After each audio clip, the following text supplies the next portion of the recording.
Oh, so Jake, is everything going to plan today in terms of picking the workout time? Yeah, we're thinking New Year's Day, 3 p.m. It's like gonna be dead quiet, nice and chill. Probably pick the busiest part of Tokyo at the busiest time. It's not ideal for this sacred loop we're doing. And the only loop we have left in Tokyo as well. Now that they've wiped out Yoyogi, this is the classic session spot. Usually I'm real, but at the moment, I'm sure we ducking and weaving. I think we'll extend the warm-up. I have to knock out like an 8k warm-up or something. And do a lot of drills and stuff. Yeah. Just basically wait for the crowd to die. Yeah. Normally when there's not a massive crowd of people, it's purely just, I think every workout is usually 5 or 6k. If it's a shorter one, like a speed workout, it would be 6k. 6k up, 6k down. And then just for anything else, usually 5. And the same with races, like for any race. Even a marathon, maybe I'd do like 4k, but I find, especially when it's cold, the body takes ages to like get fully loose. Like I like just like a nice long warm up. Yeah. This is my classic. I think I've been doing it for about, almost ever since I started running. The same set of drills. And yeah, since, like for everything, just same routine, same like leg springs, everything. They do some kind of drills and stuff, maybe similar. I think it depends. Warm-up distance kind of depends on the team and stuff, but yeah, I'm sure they love a good, solid bit of extra mileage. Oh, it's good.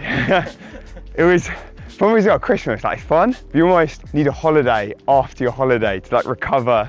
Like I was so busy. Yeah, I guess it's quite good here, just like getting back into the routine, back to the classic places, Yogi Park, all of that. Yeah, I'm up for it.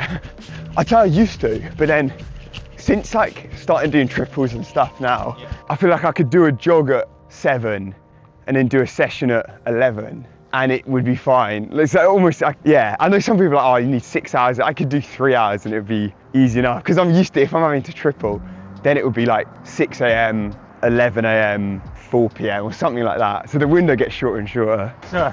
You're now a Brooks athlete. Last time you weren't. Oh yeah. What's your like go-to easy run shoe, threshold shoe, and racer shoe right now? I get asked a lot on Strava, I think, because I never really chat about shoes, but I've got loads. I've got, for easy running, like I'm making use of the free product. So like, I'd say my go-to is Ghost, Glycerin, and then these are quite nice. These are a bit like, you know the Adidas Evo SL? Yeah, what it's are like, they for? These are just, they're the Hyperion, but you know like the Hyperion Elite is the race one. Yeah. And this is just like no plate, but they're like, you can get going, like this decent like steady run shoe. So I quite like these for just sometimes a double or like you're trying to get moving a little bit. So that's the sort of easy run setup. And then I'm actually today I've got the Hyperion 5 for the session, but I've recently secured a couple prototypes, which I don't actually know if I can even talk about or show on the channel. I've been, testing out some new weapons, so yeah, they're pretty cool. You might, if people keep an eye out for my race vids, you might see some exclusive new brick shoes. Just wanted to quickly talk about what Jake is doing here, and I've made a video on how to warm up and I talked about doing threshold in the warm up, so it's actually really good to see that pro runners like Jake are also doing the same thing. Essentially, when you're starting a workout, you don't want to start with no lactate in your blood. Like, you actually want to raise the lactate values a little bit because lactate is a fuel source in itself. So basically, if you stress the aerobic system a little bit in the warm up by doing a bit of threshold, it's not as much of a shock to the system when you start the workout, and that's why Jake is doing roughly, 2 by 200 to 250 meters at 320 per K. He didn't lap the watch, and I do the same as well. I don't really care what exact threshold I do. I just want to make sure I do a little bit of threshold in the warm-up, and that's the thing that matters the most. So you don't have to lap the watch. All you have to do is run threshold a little bit in the warm-up, break it up into intervals a little bit. So I tend to do stuff like 2 by 400 with 45-second jog, even though I don't look at the exact numbers. So I might be a little bit plus or minus 400 meters in the threshold, and then I might be plus or minus 5-10 seconds in the recovery, but it doesn't really matter. I'm doing it by feel pretty much. So right here you can see that Jake is starting his second threshold rep, roughly 200 to 250 meters at about 320 per K. I think we went a little bit quicker in this one, but obviously Jake's threshold is pretty quick, so that's perfectly fine, and he's getting primed for the workout. His total warm-up distance was 8.3K, including the thresholds. So I know that's quite a long warm-up, but I think the main reason was because we were trying to kill time as the people were coming out of the National Stadium and the road was still packed, and it would have been impossible to do the workout with all these people at the time. Yeah, exactly. So otherwise that first rep is always a nightmare. If you go from just like 5-minute pace to then like 3-minute pace, so the legs just crumble. But yeah, I find just getting spinning. And then also when you put the shoes on, like the super shoes, suddenly you feel unreal. Like having tried to go quick in these, you get like a little boost. Right, so we're here at Jingu Gayan, reunited with Jake, and he's doing a workout today. What are you doing? So today we've got speed sesh. So it's, yeah, first session back in Japan.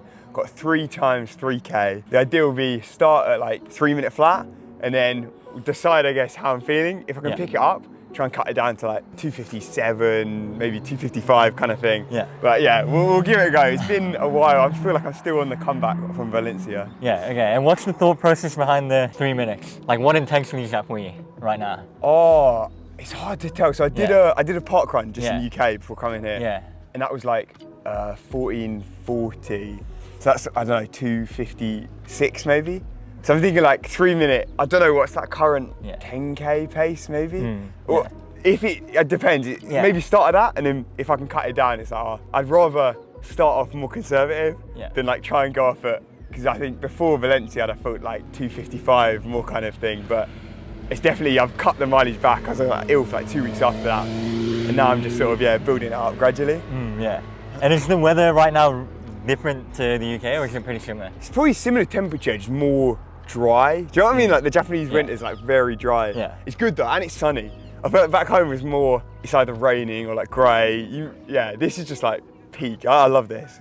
Yeah, it's crazy how much blue sky you get in winter, Like literally not a cloud. This is almost like my perfect running condition. Cool, all right, well, you're gonna do some strides and then start the workout? Let rip. Easy, Let's go. I just got sent a massive like care package because I was kind of running low on even like the super shoes, because I guess I'm racing so much. But then luckily they hooked me up with a big new stash. So I think these ones are pretty new. Yeah. How much mileage do you do in your shoes? I go, so for an easy run shoe, maybe, I don't know, 5 to 800K. Yeah. And then for these, I wouldn't race in a pair that's had more than 100. Yeah. But it's in like, once it goes over 100, then I'll use it for training. workouts. Yeah. And then I'll put, I don't know, 500, 600 into it. Yeah. Do you do pretty much every session in super shoes now? Or? Every single one. Any hard running, and then if it's like steady run, then it would be in, what are they called? The Brooks. What's it called? There's a word. Glycerin? Nah, it's more of like it's a fast, Hyperion Max 3, I think. Oh really? I think that's it. Yeah. The Hyperion ones are all this sort of speed. It's almost like this, but chunkier and with a plastic plate or something. It's like perfect for a long, steady run. Yeah, I keep hearing like Alfie Manthorpe talk about how super shoes keeps you fresher. Like if you work out in the super foams, There's like some people saying that you don't work your calves and like stuff if you wear them all the time, but I think it just lets you recover more. Like I feel way less banged up wearing these than I did back in the day, like when it was like the little flats and stuff. Yeah. There's no way I'll be able to do all the sessions and mileage. Also, shout out to Vicks. Yes, boom, there we go. That natural promo. And best part of Japan, you leave your stuff here, come back an hour later and it's still there. Hopefully. If we keep seeing this on video though, I know. We're the ones that are gonna get robbed. I know, it's the problem. And like, I did that one of my long run spots, so I'm like, oh no, I've just exposed where I put my stuff. If someone takes it, I know it would be a foreigner. Like, like,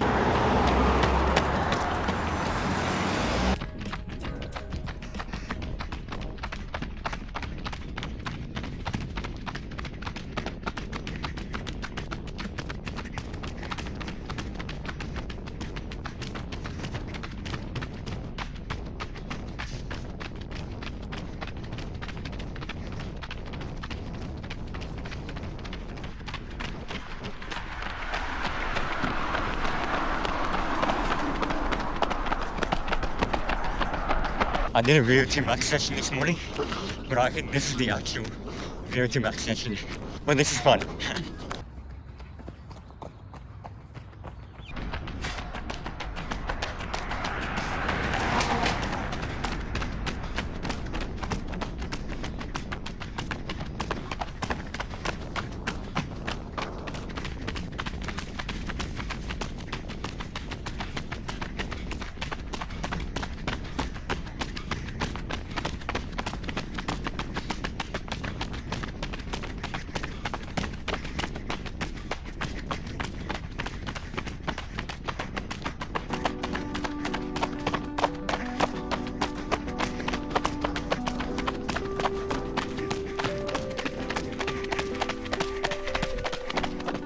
So just for those that are curious, I'm gonna read out the 3K splits from the workout. So the first one, he did it in 8:56, which is a 2:57, 2:59, and 3 minutes.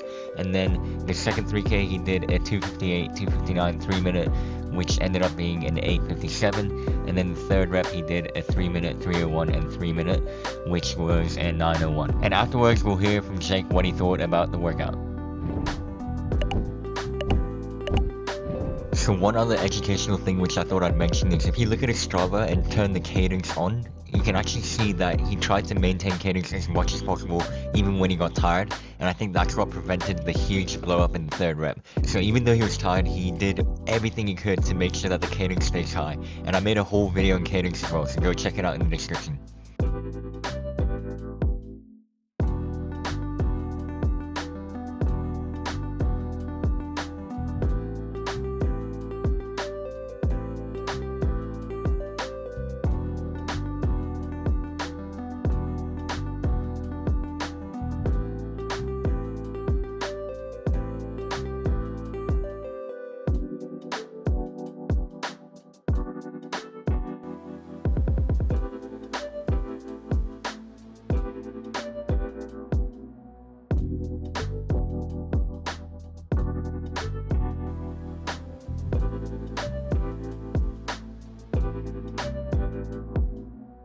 So unbelievably hard. I was cooked after 2.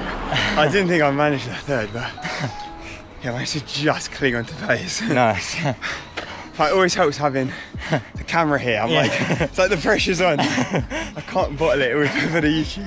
You actually get into good little sprints. I know, I got a good workout, man. Yeah, this is harder than my session this morning. I mean, especially carrying the camera. Yeah. Like, geez, this is a good effort. No, it's good fun. Right, we got a big spottles. Cheers, mate. Yeah, this one goes everywhere. This is my go-to. So yeah, 3x3K. Wasn't quite sure whether I'd be able to hold or if I'd be able to pick up, but actually it was pretty decent. Like, I think I was about where I thought I was fitness-wise. So went in 2:59 for the first one, 2:59 for the second, 3 flat for the third. I was working so hard to hit for that third one. Yeah. I think, yeah, when I saw you, I think you just started filming at the end of the second rep. And I was genuinely, I think at that point, like if you hadn't been there, I would have cut the final 3K and maybe done like 3x1K. I was so cooked, but managed to just about hang on. The pressure of the camera, I was like, I've got to deliver. Yeah, fair enough. Cool. Yeah, did you take any nutrition for that workout? Probably not, right? It's not. Nothing during. Yeah. I just had I had Nomio shot like 3 hours before, and then I brought a gel, but I didn't even take it. Yeah. I felt like I had a decent lunch.